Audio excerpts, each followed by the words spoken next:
ನಮಸ್ಕಾರ ಸ್ನೇಹಿತರೆ, ನಮ್ಮ ನಂಬಿಕೆಗೆ ಸ್ವಾಗತ ಸುಸ್ವಾಗತ. ಸ್ನೇಹಿತರೆ, ನಾವು ಬದುಕಿ ಬಾಳುವೆ ನಡೆಸುವ ಸುತ್ತಮುತ್ತಲಿನ ಜನರನ್ನ ಗಮನಿಸಿದಾಗ ಇದು ಹೇಗೆ ಎನ್ನುವ ಪ್ರಶ್ನೆ ನಮ್ಮಲ್ಲಿ ಉದ್ಭವವಾಗುವುದು ಸಹಜ. ಒಂದೇ ಕೇರಿಯಲ್ಲಿ ಬಾಳುವ ಜನರಲ್ಲಿ ಅಷ್ಟೇ ಯಾಕೆ, ಒಂದೇ ತಾಯಿಯ ಉದರದಲ್ಲಿ ಜನಿಸಿದ ಮಕ್ಕಳಲ್ಲಿ ಕೂಡ ವೈವಿಧ್ಯತೆಯನ್ನ ಕಾಣ್ತೇವೆ. ನಮ್ಮ ನಡುವೆ ಬದುಕುವ ಓರ್ವ ವ್ಯಕ್ತಿ ಜಾಣನಾಗಿರ್ತಾನೆ. ಅವನಷ್ಟು ಜಾಣರು ಅವನ ಸಹೋದರ ಸಹೋದರಿಯರಾಗ್ಲಿ, ಅವನ ಸ್ನೇಹಿತ ವರ್ಗದಲ್ಲಿ ಯಾರೂ ಇರೋದಿಲ್ಲ. ಅದೇ ರೀತಿ ಇದೇ ಪರಿಸರದಲ್ಲಿ ಇರುವ ಬಹಳಷ್ಟು ಜನರು ಸರಿಯಾಗಿ ಓದದೆ ದಡ್ಡರಾಗಿ ಸಮಾಜದ ನಿರ್ಲಕ್ಷ್ಯಕ್ಕೆ ಕಾರಣರಾಗಿರುವುದನ್ನು ಕಾಣ್ತೇವೆ. ಕೆಲವರು ಕೇವಲ ಸಣ್ಣ ಪುಟ್ಟ ವ್ಯವಹಾರದಿಂದ ಪ್ರಾರಂಭಿಸಿ ಶೀಘ್ರದಲ್ಲಿಯೇ ಉತ್ತಮ ಸ್ಥಿತಿಗೆ ತಲುಪುವುದನ್ನು ಕಾಣ್ತೇವೆ. ಕೆಲವರು ಹುಟ್ಟುವಾಗಲೇ ಶ್ರೀಮಂತರ ಮನೆಯಲ್ಲಿ ಜನ್ಮ ತಾಳಿ ಸುಖ ಸಂತೋಷದಲ್ಲಿಯೇ ಜೀವನ ಸಾಗಿಸಿ ಅಂತ್ಯದವರೆಗೂ ಸುಖ ನೆಮ್ಮದಿಯಿಂದ ಬಾಳುವುದನ್ನು ನಾವು ನೋಡ್ತೇವೆ. ಇದೆಲ್ಲವನ್ನು ಗಮನಿಸಿದ ನಮಗೆ ಇಂತಹ ತಾರತಮ್ಯ ಯಾಕೆ ಎನ್ನುವ ಪ್ರಶ್ನೆ ಉದ್ಭವವಾಗುತ್ತೆ. ಅದಕ್ಕೆ ಸೂಕ್ತ ಉತ್ತರ, ಗಳಿಸಿದ ಪುಣ್ಯ ದೊರಕದೇ ಇದ್ದಾಗ ನಾವು ಹೇಳಿಕೊಳ್ಳುವುದು ಇದು ಪೂರ್ವ ಜನ್ಮದಲ್ಲಿ ಅಥವಾ ಪಾಪದ ಫಲ, ಕರ್ಮಾಧೀನ, ನಾವು ಪಡೆದು ಬಂದದ್ದು ಎಂಬಿತ್ಯಾದಿ ಮಾತುಗಳು. ಅಷ್ಟಕ್ಕೂ ಈ ಪೂರ್ವ ಜನ್ಮದ ಫಲ ಅಂದ್ರೇನು? ಈ ಬದುಕಿನ ಸೂತ್ರ ತಿಳಿದರೆ ನಮ್ಮ ಜೀವನದಲ್ಲಿ ಏನೆಲ್ಲ ಬದಲಾವಣೆಯಾಗತ್ತೆ ಅನ್ನೋದನ್ನು ಇವತ್ತಿನ ಎಪಿಸೋಡ್ನಲ್ಲಿ ತಿಳಿದುಕೊಳ್ತಾ ಹೋಗೋಣ. ಅದಕ್ಕೂ ಮುನ್ನ ನಮ್ಮ ನಂಬಿಕೆಗೆ ನಿಮ್ಮ ಬೆಂಬಲವಿರಲಿ. ಸ್ನೇಹಿತರೆ, ಇದೆಲ್ಲದಕ್ಕೂ ಉತ್ತರ ಮಹಾಭಾರತದಲ್ಲಿ ಬರುವ ಒಂದು ಸನ್ನಿವೇಶವನ್ನು ಗಮನಿಸಬಹುದು. ಮಹಾಭಾರತ ಯುದ್ಧ ಮುಗಿದು ಹಸ್ತಿನಾಪುರದಲ್ಲಿ ಧರ್ಮರಾಜ ರಾಜ್ಯಭಾರವನ್ನು ಮಾಡ್ತಿದ್ದ. ಯಾವ ಶತ್ರು ಬಾಧೆಯೂ ಇಲ್ಲದೆ ಕಾಲಕಾಲಕ್ಕೆ ಮಳೆಯಾಗಿ ಬೆಳೆಗಳು ಸಮೃದ್ಧವಾಗಿ ಲಭ್ಯವಾಗ್ತಿತ್ತು.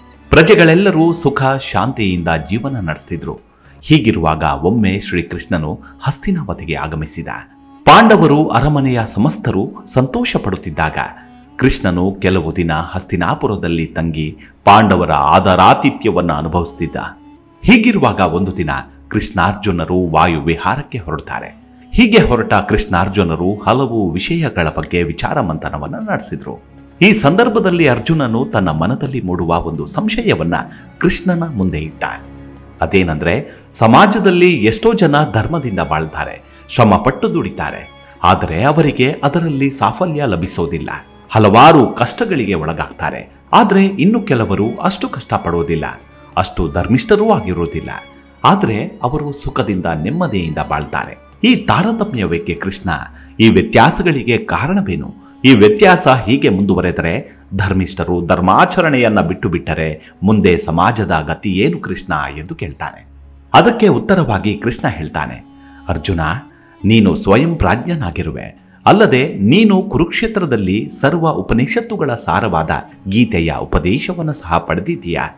ಆದರೂ ನಿನಗೆ ಇಂತಹ ವಿಷಯದ ಬಗ್ಗೆ ಸಂಶಯ ಹುಟ್ಟುವುದಾದರೆ ಅದಕ್ಕೆ ಸರಿಯಾದ ರೀತಿಯಲ್ಲಿ ಪರಿಹಾರವಾಗಬೇಕು. ಹೇಗೂ ನಮ್ಮಿಬ್ಬರಿಗೂ ಅಂತಹ ಗುರುತರವಾದ ಕೆಲಸಗಳಿಲ್ಲ.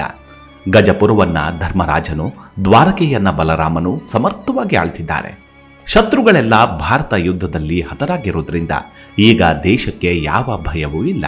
ಆದುದರಿಂದ ನಾವಿಬ್ಬರೂ ವೇಷ ಮರೆಸಿಕೊಂಡು ದೇಶ ಪರ್ಯಟನೆಯನ್ನ ಮಾಡೋಣ ಅಂತ ಹೇಳ್ತಾನೆ. ಅಂತೆಯೇ ಕೃಷ್ಣಾರ್ಜುನರಿಬ್ಬರೂ ವೇಷ ಮರೆಸಿಕೊಂಡು ನಾರಾಯಣ ಶರ್ಮ, ಧನಂಜಯ ಶರ್ಮ ಎಂಬ ನಾಮಾಂಕಿತರಾಗಿ ಪ್ರವಾಸವನ್ನ ಹೊರಡುತ್ತಾರೆ.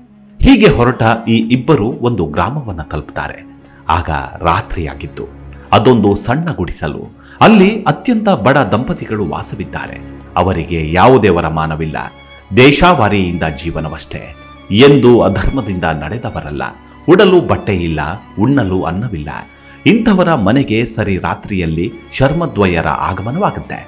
ಸರಿ ರಾತ್ರಿಯಲ್ಲಿ ಬಂದ ಅತಿಥಿಗಳನ್ನ ದಂಪತಿಗಳು ಸಂತೋಷದಿಂದ ಸ್ವಾಗತಿಸ್ತಾರೆ. ಕುಡಿಯಲು ನೀರನ್ನ ಸಮರ್ಪಣೆ ಮಾಡ್ತಾರೆ. ಆದರೆ ಅವರಿಗೆ ಉಣಬಡಿಸಲು ಮನೆಯಲ್ಲಿ ಆಹಾರವಿಲ್ಲ, ಮಾಡಿ ಬಡಿಸಲು ಧಾನ್ಯಗಳಿಲ್ಲ. ದಂಪತಿಗಳಿಬ್ಬರೂ ಪೇಚಾಡ್ತಾರೆ. ಯಜಮಾನ ಸಂಕೋಚದಿಂದ ಇದ್ದ ವಿಷಯವನ್ನ ವಿನಂತಿಸಿಕೊಳ್ತಾನೆ. ಆದರೆ ಅವರ ಮನೆಯಲ್ಲಿ ಒಂದು ಕರೆಯುವ ಹಸುವಿತ್ತು. ಆಗಲೇ ಸಾಯಂಕಾಲ ಹಾಲನ್ನ ಕರೆದು ಲಭ್ಯವಾದ ಹಾಲನ್ನ ಏನೂ ಆಹಾರವಿಲ್ಲದ ದಂಪತಿಗಳು ಸೇವಿಸಿದರೂ ಕೂಡ ಬೇರೆ ದಾರಿ ಇಲ್ಲದೆ ಈ ಸರಿ ರಾತ್ರಿಯಲ್ಲಿ ಹಸುವಿನಿಂದ ಮತ್ತೆ ಹಾಲನ್ನ ಪಡೆಯಲು ಪ್ರಯತ್ನಿಸ್ತಾನೆ. ಆಗ ಸ್ವಲ್ಪ ಮಾತ್ರ ಹಾಲು ಲಭ್ಯವಾಗುತ್ತೆ. ಅದೇ ಹಾಲಿಗೆ ಸ್ವಲ್ಪ ನೀರನ್ನು ಬೆರೆಸಿ ಕಾಯಿಸಿ ಇಬ್ಬರಿಗೂ ಕುಡಿಯಲು ಕೊಟ್ಟು ಗಂಡ ಹೆಂಡತಿ ಇಬ್ಬರು ಪ್ರಾರ್ಥಿಸಿಕೊಳ್ತಾರೆ. ಅತಿಥಿ ಮಹಾಶಯರೇ, ದಯವಿಟ್ಟು ಇಂದಿನ ರಾತ್ರಿ ಇದನ್ನ ಸೇವಿಸಿ ತೃಪ್ತರಾಗಿ. ನಾವು ಊರಲ್ಲಿ ದೇಶಾವರಿ ಮಾಡಿ ಧಾನ್ಯಗಳನ್ನು ತಂದು ತಮಗೆ ಊಟವನ್ನು ನೀಡ್ತೇವೆ, ದಯವಿಟ್ಟು ನಮ್ಮನ್ನು ಮನ್ನಿಸಿ ಎನ್ನುತ್ತಾರೆ. ತಮ್ಮಲ್ಲಿದ್ದ ಒಂದು ಹರಕು ಹಾಸಿಗೆಯನ್ನ ಹರಿದ ಬಟ್ಟೆಯನ್ನ ಕೊಟ್ಟು ಅತಿಥಿಗಳಿಗೆ ಮಲಗಲು ಹೇಳಿ ದಂಪತಿಗಳು ನೆಲದ ಮೇಲೆ ಮಲಗುತ್ತಾರೆ. ಮಧ್ಯರಾತ್ರಿಯಲ್ಲಿ ಅರ್ಜುನ ಹೇಳ್ತಾನೆ, ಕೃಷ್ಣ, ಈ ದಂಪತಿಗಳಿಗೆ ಅದೆಷ್ಟು ಕಷ್ಟವಿದೆ. ನಿತ್ಯ ಊಟಕ್ಕೂ ಗತಿ ಇಲ್ಲ, ದೇಹಕ್ಕೆ ಬಟ್ಟೆ ಇಲ್ಲ. ಆದರೆ ಸದ್ಯ ಇವರಲ್ಲಿ ಒಂದು ಹಾಲು ಕರೆಯುವ ಹಸು ಇದೆ. ಇದರಿಂದ ಹಸಿದ ಇವರಿಗೆ ಸ್ವಲ್ಪ ಹಾಲು ದೊರೆಯುತ್ತಿದೆ. ಅದು ಇರೋದ್ರಿಂದ ನಮಗೆ ಸ್ವಲ್ಪ ಹಾಲು ಲಭ್ಯವಾಯಿತು, ಇಲ್ಲದಿದ್ದಲ್ಲಿ ನಮಗೆ ಅದು ಸಿಗ್ತಿರ್ಲಿಲ್ಲ ಎನ್ನುತ್ತಾನೆ. ಅದಕ್ಕೆ ಕೃಷ್ಣ ಹೇಳ್ತಾನೆ, ಹೌದು, ಅವರ ಹಸು ಸತ್ತರೆ ಒಳಿತೇನೋ ಎನ್ನುತ್ತಾರೆ. ಕೃಷ್ಣನ ಬಾಯಿಂದ ಈ ಮಾತು ಬಂದ ತಕ್ಷಣ ಕೊಟ್ಟಿಗೆಯಲ್ಲಿ ಹಸು ಪ್ರಾಣ ನೀಗುತ್ತೆ. ಹಸು ನೀಗಿದ್ದನ್ನ ಕಂಡು ಧನಂಜಯ ಶರ್ಮನಿಗೆ ಖೇದವಾಗತ್ತೆ. ಪಾಪ, ಬಡ ಕುಟುಂಬಕ್ಕೆ ಇದ್ದ ಇದೊಂದು ಚಿಕ್ಕ ಆಶ್ರಯವೂ ತಪ್ಪಿತ್ತಲ್ಲ ಎಂದು ಚಿಂತಿಸ್ತಾನೆ. ಅದೇ ರಾತ್ರಿ ಬಡ ದಂಪತಿಗಳು ಏಳುವ ಮುನ್ನವೇ ನಾರಾಯಣ ಶರ್ಮ ಮತ್ತು ಧನಂಜಯ ಶರ್ಮರು ಆ ಊರಿನಿಂದ ಹೊರಟು ಮತ್ತೊಂದು ಊರನ್ನ ತಲುಪುತ್ತಾರೆ. ಆ ಊರಲ್ಲಿ ಒಂದು ಭವ್ಯವಾದ ಅರಮನೆ. ಅಲ್ಲಿ ಒಬ್ಬ ಆಗರ್ಭ ಶ್ರೀಮಂತನ ವಾಸ. ಅವನ ದೌಲತ್ತು, ಮೋಜು, ಮೇಜವಾನಿ ಎಲ್ಲ ನಡೆದೇ ಇತ್ತು. ಸಂಜೆ ಹೊತ್ತಿಗೆ ನಾರಾಯಣ ಶರ್ಮ ಮತ್ತು ಧನಂಜಯ ಶರ್ಮರು ಧನಿಕನ ಮನೆಯ ಬಾಗಿಲಿಗೆ ಹೋಗ್ತಾರೆ. ಬಾಗಿಲಲ್ಲಿ ನಿಂತ ಸೇವಕರು ಅವರನ್ನ ತಡಿತಾರೆ. ಎಷ್ಟೇ ಹೇಳಿದ್ರೂ ಸೇವಕರು ಇವರನ್ನ ಒಳಗೆ ಪ್ರವೇಶಿಸಲು ಬಿಡೋದಿಲ್ಲ. ಈ ಶರ್ಮದ್ವಯರು, ನಾವು ಬಹುದೂರದಿಂದ ಬಂದ ಬಡ ಬ್ರಾಹ್ಮಣರು, ಶ್ರೀಮಂತರನ್ನ ಕಂಡು ಸಹಾಯ ಬೇಡಲು ಬಂದಿದ್ದೇವೆ, ದಯವಿಟ್ಟು ನಮಗೆ ಅವರನ್ನ ನೋಡಲು ಅವಕಾಶ ಮಾಡಿಕೊಡಿ ಎಂದು ಅಂಗಲಾಚುತ್ತಾರೆ. ಆದರೆ ಪಹರೆ ನಿಂತ ಸೇವಕರು ಉತ್ತರಿಸ್ತಾರೆ, ಈಗ ಸಂಜೆಯ ಸಮಯ, ಒಳಗಡೆ ಯಜಮಾನರು ನೃತ್ಯ ಮೊದಲಾದ ಆಮೋದ ಪ್ರಮೋದದಲ್ಲಿ ಇರುವ ಸಮಯ. ಶ್ರೀಮಂತರು ತಮ್ಮ ಆಪ್ತ ಮಿತ್ರರೊಡನೆ ಪಾನಗೋಷ್ಠಿಯಲ್ಲಿ ನಿರತರಾಗಿರ್ತಾರೆ. ಇಂತಹ ಸಮಯದಲ್ಲಿ ಯಾರನ್ನು ಒಳಗೆ ಪ್ರವೇಶಿಸಲು ಅವಕಾಶ ಕೂಡದೆಂದು ನಮಗೆ ಆಜ್ಞೆ ಮಾಡಿದ್ದಾರೆ ಎನ್ನುತ್ತಾನೆ. ಅದೇ ಸಮಯಕ್ಕೆ ಒಳಗಿನಿಂದ ವಾದ್ಯಗೋಷ್ಠಿಯ ಸಂಗೀತದ ಸದ್ದು ಕೇಳುತ್ತಿರುತ್ತೆ. ಸೇವಕರ ಮಾತನ್ನ ಕೇಳಿದ ಶರ್ಮದ್ವಯರು ಯಜಮಾನರನ್ನ ಈಗಲೇ ನೋಡಬೇಕೆಂದು ಗಲಾಟೆ ಮಾಡ್ತಾರೆ. ದ್ವಾರಪಾಲಕರ ಮತ್ತು ಆಗುಂತಕರ ಮಧ್ಯೆ ನಡೆಯುತ್ತಿರುವ ಮಾತಿನ ಗಲಾಟೆಯಿಂದ ಧನಿಕನಿಗೆ ಅವನ ಆಮೋದ ಪ್ರಮೋದದಲ್ಲಿ ಅಡಚಣೆಯುಂಟಾಗುತ್ತೆ.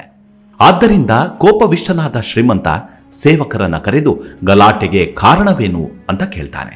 ಅದಕ್ಕೆ ಅವರು ಇಬ್ಬರು ದ್ವಾರದಲ್ಲಿ ಬಂದು ತಮ್ಮನ್ನ ನೋಡಿ ಸಹಾಯವನ್ನ ಪಡೆಯಲೆಂದೇ ಹಠ ಹಿಡಿದು ಗಲಾಟೆ ಮಾಡುತ್ತಿರುವುದಾಗಿ ವಿನಂತಿಸಿಕೊಳ್ತಾರೆ. ಇದನ್ನ ಕೇಳಿದ ಧನಿಕನು ಕೋಪಾವಿಷ್ಟನಾಗಿ ದ್ವಾರದಲ್ಲಿ ಸಹಾಯವನ್ನ ಅಪೇಕ್ಷಿಸಿ ಬಂದು ಗಲಾಟೆ ಮಾಡಿ ತನ್ನ ಅಮೋದ ಪ್ರಮೋದದಲ್ಲಿ ಭಂಗ ತಂದ ಬ್ರಾಹ್ಮಣರಿಗೆ 10 ಚಡಿಯೇಟು ಕೊಟ್ಟು ಹೊರಗೆ ನೂಕುವಂತೆ ಆದೇಶ ನೀಡುತ್ತಾನೆ. ಅದರಂತೆ ದ್ವಾರಪಾಲಕರು ಕಾರ್ಯಪ್ರವೃತ್ತರಾಗ್ತಾರೆ. ಇದನ್ನರಿತ ಧನಂಜಯ ಶರ್ಮ ಎಲ್ಲರಿಗೂ ತಕ್ಕ ಪಾಠ ಕಲಿಸಲು ಸಜ್ಜಾಗ್ತಾನೆ. ಆದರೆ ನಾರಾಯಣ ಶರ್ಮ ಅವನನ್ನ ತಡೆದು ಸಹಿಸಿಕೊಳ್ಳುವಂತೆ ಆದೇಶಿಸ್ತಾನೆ. ಅದರಂತೆ ಸೇವಕರಿಂದ ಚಡಿಯೇಟು ತಿಂದು ಹೊರಡುತ್ತಾರೆ. ಹೊರಗೆ ಬಂದ ನಂತರ ನಾರಾಯಣ ಶರ್ಮ ಚಡಿಯೇಟು ಕೊಟ್ಟು ಅವಮಾನ ಮಾಡಿದ ಧನಿಕನ ಸಂಪತ್ತು ದ್ವಿಗುಣವಾಗಲೆಂದು ಹಾರೈಸ್ತಾನೆ. ಇದನ್ನ ಕೇಳಿದ ಅರ್ಜುನನಿಗೆ ಬಹಳ ವ್ಯಥೆ ಉಂಟಾಗತ್ತೆ. ವ್ಯಾಕುಲಗೊಂಡು ಅರ್ಜುನ ಕೃಷ್ಣನಿಗೆ ಕೇಳ್ತಾನೆ, ಕೃಷ್ಣ, ನೀನು ಇದೆಂತಹ ಕಾರ್ಯ ಮಾಡುತ್ತಿರುವೆ? ಅತಿ ಬಡವನಾಗಿದ್ದರೂ ನಮಗೆ ಆಧಾರಾತಿಥ್ಯವನ್ನ ನೀಡಿ ಹಾಲುಣಿಸಿದ ಬ್ರಾಹ್ಮಣನ ಹಸು ಸಾಯಲಿ ಎಂದೆ. ನಮಗೆ ಚಡಿಯೇಟು ಕೊಟ್ಟು ಅವಮಾನ ಮಾಡಿದ ಧನಿಕನ ಸಂಪತ್ತು ದ್ವಿಗುಣವಾಗಲಿ ಎಂದು ಹಾರೈಸಿದೆ. ಏನಿದರ ಅರ್ಥ? ನಿನ್ನ ಉದ್ದೇಶವಾದರೂ ಏನು ಎಂದು ಕೇಳ್ತಾನೆ. ಅದಕ್ಕೆ ಉತ್ತರವಾಗಿ ಕೃಷ್ಣ ಹೇಳ್ತಾನೆ, ನಾವು ಪ್ರವಾಸ ಹೊರಡುವ ಮುನ್ನ ನಿನ್ನ ಮನಸ್ಸಿನಲ್ಲಿ ಉಂಟಾದ ಕ್ಲೇಶದ ಬಗ್ಗೆ ನೆನಪಿಸಿಕೋ ಅರ್ಜುನ. ನಿನ್ನ ಪ್ರಶ್ನೆಗೆ ಉತ್ತರ ಹುಡುಕಿಕೊಂಡು ನಾವು ಹೊರಟಿದ್ದೇವೆ ಮತ್ತು ಅದನ್ನ ಸಾಕ್ಷಿ ಸಹಿತ ತಿಳಿಯುವುದು ನಮ್ಮ ಉದ್ದೇಶ. ನಾವು ಮೊದಲು ಭೇಟಿಯಾದ ಬ್ರಾಹ್ಮಣ ದಂಪತಿಗಳು ತಮ್ಮ ಪೂರ್ವ ಜನ್ಮದಲ್ಲಿ ಏನೂ ದಾನಗಳನ್ನು ಮಾಡದೆ, ಯಾವುದೇ ಸತ್ಕಾರ್ಯಗಳನ್ನು ಮಾಡದೆ ಕೇವಲ ಪಾಪವನ್ನೇ ಅರ್ಜನೆ ಮಾಡಿದ್ದಾರೆ. ಅವರು ಮಾಡಿದ ಪಾಪದ ಫಲವು ಕೇವಲ ಈ ಜನ್ಮಕ್ಕೆ ಮಾತ್ರವಲ್ಲ, ಬದಲಾಗಿ ಮುಂದಿನ 2 ಜನ್ಮದಲ್ಲಿಯೂ ಅವರು ಕಷ್ಟದಲ್ಲಿಯೇ ತೊಳಲಬೇಕಾಗಿತ್ತು. ಅವರಲ್ಲಿ ಒಂದು ಹಸು ಇರೋದರಿಂದ ಅವರಿಗೆ ಅವರ ಕಷ್ಟ ಅಷ್ಟಾಗಿ ಅನುಭವಿಸಲು ಆಗ್ತಿರಲಿಲ್ಲ. ಹಸು ಸತ್ತಿದ್ದರಿಂದ ಅವರ ಕಷ್ಟ ಇನ್ನಷ್ಟು ಹೆಚ್ಚಾಗಿ ಅವರು ಸಂಚಯಿಸಿದ ಪಾಪ ಈ ಜನ್ಮದಲ್ಲಿಯೇ ಮುಗಿದು ಮುಂದಿನ ಜನ್ಮದಲ್ಲಿ ಅವರಿಗೆ ಸುಖ ಪ್ರಾಪ್ತವಾಗತ್ತೆ. ಒಂದು ರಾತ್ರಿ ಆತಿಥ್ಯ ನೀಡಿ ನಮಗೆ ಹಾಲುಣಿಸಿರುವುದರಿಂದ ಅವರ ಒಂದು ಜನ್ಮದ ಪಾಪನಾಶವಾಯಿತು. ಅದೇ ರೀತಿ ಈ ಧನಿಕನು ಕೂಡ ತನ್ನ ಹಿಂದಿನ ಜನ್ಮದಲ್ಲಿ ಅಪಾರವಾದ ದಾನ ಧರ್ಮಗಳನ್ನು ಮಾಡಿ, ಪುಣ್ಯ ಕಾರ್ಯಗಳನ್ನು, ವ್ರತ ಉಪವಾಸಗಳನ್ನು ಆಚರಿಸಿ, ಪುಣ್ಯ ಕ್ಷೇತ್ರಗಳ ದರ್ಶನ ಮಾಡಿ ಅಪಾರವಾದ ಪುಣ್ಯ ಸಂಚಯ ಮಾಡಿದ್ದಾನೆ. ಅದರ ಫಲವಾಗಿ ಈ ಜನ್ಮದಲ್ಲಿ ಇಷ್ಟು ಧನಿಕನಾಗಿ ಸಕಲ ಸುಖ ಸಂತೋಷದಿಂದ ಜೀವಿಸುತ್ತಿದ್ದಾನೆ. ಧನದ ಮದದಿಂದ ಅಹಂಕಾರಿಯಾಗಿ ಬಾಳುತ್ತಿರೋದ್ರಿಂದ ಅವನ ಒಂದು ಜನ್ಮದ ಪುಣ್ಯದ ಅವಸಾನವಾಯಿತು. ನಮಗೆ ಚಾಟಿಯಿಂದ ಹೊಡೆದು ಅವಮಾನಿಸಿದ್ದಕ್ಕೆ ಅವನ ಒಂದು ಜನ್ಮದ ಪುಣ್ಯ ನಶಿಸಿ ಹೋಯಿತು ಮತ್ತು ಅವನ ಸಂಪತ್ತು ದ್ವಿಗುಣಗೊಳ್ಳುವುದರಿಂದ ಅವನು ಇನ್ನೂ ಅಹಂಕಾರಿಯಾಗಿ ವರ್ತಿಸಿ ಪಾಪಗಳನ್ನು ಮಾಡ್ತಾನೆ. ಆದ್ದರಿಂದ ಅವನ ಮತ್ತೊಂದು ಜನ್ಮದ ಪುಣ್ಯವು ನಾಶವಾಗುವುದು. ಇದರಿಂದ ಆತ ತನ್ನ ಮುಂದಿನ ಜನ್ಮದಲ್ಲಿ ದಟ್ಟ ದರಿದ್ರನಾಗಿ ಜನ್ಮ ತಾಳಿ ಪಡಬಾರದ ಕಷ್ಟಗಳನ್ನು ಅನುಭವಿಸ್ತಾನೆ ಎಂದು ಕೃಷ್ಣ ತಿಳಿ ಹೇಳ್ತಾನೆ. ಆದ್ದರಿಂದ ಪಾರ್ಥನ ಮನಸ್ಸಿನಲ್ಲಿ ಉದ್ಭವಿಸಿದ ಸಂಶಯ ನಿವಾರಣೆಯಾಗತ್ತೆ. ಇದೇ ಮಾತನ್ನ ಒಂದು ಸುಭಾಷಿತ ದೃಢಪಡಿಸುತ್ತೆ. ಅದಾನ ದೋಷೇಣ ಭವೇ ದರಿದ್ರೋ ದಾರಿದ್ರ್ಯ ದೋಷೇಣ ಕರೋತಿ ಪಾಪಂ ಪಾಪ ದರಿದ್ರೋ ಭವತಿ ಹಾ ಮೃತ್ಯು ಪುನಃ ದರಿದ್ರ ಪುನರೇವ ಪಾಪಿ ಎನ್ನುತ್ತೆ. ಅಂದರೆ ತನಗೆ ಅನುಕೂಲವಾಗಿದ್ದಾಗ ತನ್ನ ಜೀವನದಲ್ಲಿ ದಾನ ಧರ್ಮಗಳನ್ನು ಮಾಡದೇ ಇದ್ದುದರಿಂದ ದರಿದ್ರನಾಗಿ ಜನಿಸ್ತಾನೆ. ದರಿದ್ರನಾಗಿರುವುದರಿಂದ ಜೀವನ ನಿರ್ವಹಣೆಗಾಗಿ ಪಾಪಗಳನ್ನು ಮಾಡ್ತಾನೆ. ಪಾಪಗಳನ್ನು ಮಾಡಿರುವುದರಿಂದ ಪುನಃ ದರಿದ್ರನಾಗಿ ಜನ್ಮ ತಾಳುತ್ತಾನೆ. ಹೀಗಾಗಿ ಆತ ದಾರಿದ್ರ್ಯ ಮತ್ತು ಪಾಪಗಳ ವಿಷಚಕ್ರದಲ್ಲಿ ಸಿಲುಕಿಕೊಂಡು ಒದ್ದಾಡುತ್ತಿರುತ್ತಾನೆ. ಈ ಕಥೆಯಿಂದ ನಮಗೆ ಅರ್ಥವಾಗುವುದೇನೆಂದರೆ, ನಮ್ಮ ಕಷ್ಟ ಕಾರ್ಪಣ್ಯಗಳಿಗೆ, ನಮ್ಮ ದುಃಖ ದುಮ್ಮಾನಗಳಿಗೆ, ನಮ್ಮ ಸುಖ ಸಂತೋಷಗಳಿಗೆ, ನಮ್ಮ ಆಮೋದ ಪ್ರಮೋದಗಳಿಗೆ, ನಾವು ಇಹ ಜನ್ಮದಲ್ಲಿ ಅನುಭವಿಸುವ ಎಲ್ಲ ಸ್ಥಿತ್ಯಂತರಗಳಿಗೆ ನಾವು ನಮ್ಮ ಪೂರ್ವ ಜನ್ಮದಲ್ಲಿ ಎಸಗಿದ ಕಾರ್ಯವೇ ಕಾರಣವಾಗಿರುತ್ತೆ. ಇದನ್ನ ಅರಿತು ನಮ್ಮ ನಿತ್ಯ ಜೀವನದಲ್ಲಿ ಸತ್ಕಾರ್ಯಗಳನ್ನ, ದಾನ ಧರ್ಮಗಳನ್ನ, ಕಷ್ಟದಲ್ಲಿ ಇರುವವರಿಗೆ ಸಹಾಯವನ್ನ ಮಾಡುತ್ತಾ ಬಾಳುವುದು ಒಳಿತು. ಗರುಡ ಪುರಾಣದಲ್ಲಿ ನಮ್ಮ ಪಾಪ ಪುಣ್ಯದ ಕಾರ್ಯದ ಬಗ್ಗೆ ತಿಳಿಸುತ್ತಾ ಈ ಮಾತು ಹೇಳಲ್ಪಟ್ಟಿದೆ.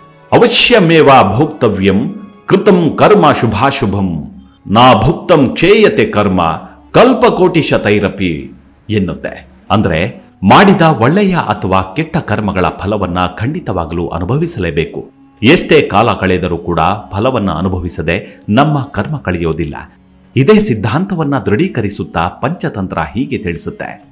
ದಾರಿದ್ರ್ಯ ರೋಗ ದುಃಖಾನಿ ಬಂಧನ ವ್ಯಸನಾನಿ ಚ ಆತ್ಮಪರಾಧ ವೃಕ್ಷಸ್ಯ ಫಲಾನ್ಯತ್ಯಾನಿ ದೇಹಿನಾಂ ಎನ್ನುತ್ತೆ. ಅಂದರೆ ಜೀವಿಗಳಿಗೆ ಉಂಟಾಗುವ ಬಡತನ, ರೋಗ, ದುಃಖ, ಬಂಧನ, ವ್ಯಸನ ಮೊದಲಾದವು ತಾವು ಮಾಡಿದ ಅಪರಾಧವೆಂಬ ಮರವು ಬಿಟ್ಟ ಹಣ್ಣುಗಳು.